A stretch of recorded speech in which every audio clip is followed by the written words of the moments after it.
Hey everyone, my name is Cody and I'm the founder of Untitled Co. We make home goods and furniture using discarded materials. You may have seen us at a fad market at the Invisible Dog Art Center or at City Point. That's me right there, and I'm usually in the company of my amazing partner Allie. Fad market has played a huge role in the growth of our business. We started showing with Fad in the very early years, so when they asked us to be a part of their work in progress video series, we thought it'd be a really fun way to take you guys along and show you a little bit about our process.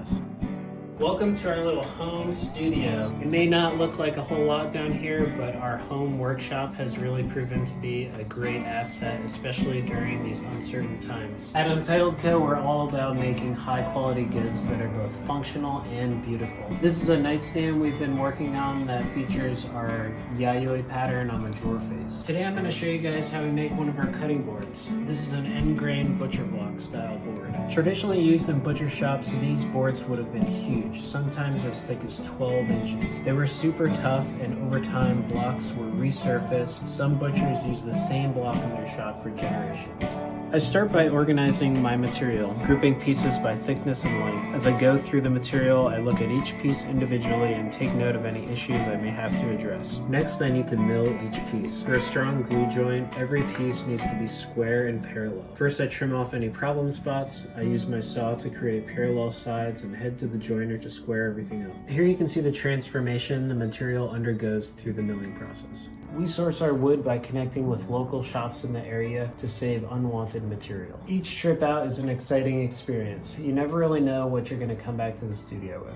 Our material collection process has been a huge part of our brand mission from day one. We not only want to be making goods that are beautiful and will last a lifetime, but we also want to be making them in a way that's as sustainable and environmentally friendly as possible. This board is a really good example. It's made of over 12 species of wood and can be comprised of up to 200 individual pieces. I love the idea of working with salvage material because each little piece has its own story to tell, and we're giving it that opportunity to go the extra mile. Once all my parts are milled, it's time to compose our colors and prepare for the first round of glue-ups. To produce that signature George look, I need many boards with varying pattern. The more boards I have, the greater the diversity in overall color and shape. From here, we head to the saw and cross-cut each into smaller pieces. Because we are making an end grain board, each cut is the equivalent to our finished cutting board thickness. Alright, we're blowing up the shop and there's parts everywhere. What I like to do is after I cut everything, I organize everything into piles. Each pile represents a different pattern. This part's pretty satisfying. I'm pulling from all the different piles around the shop to compose the overall image. Everything is totally random and no two patterns should repeat. Once all the parts meet the overall dimension, I move on to the next board.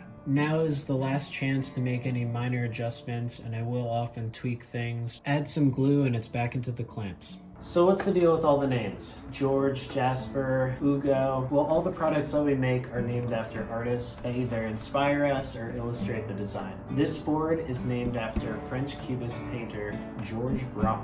Now it's time we head down the long, dusty road of sanding. Out of the clamps, the boards are pretty rough. We use this machine to flatten the high spots and make sure the top and bottom are parallel. The wide belt sander makes quick work of these boards, but there's still plenty of sanding that needs to be done. Sanding. So much sanding.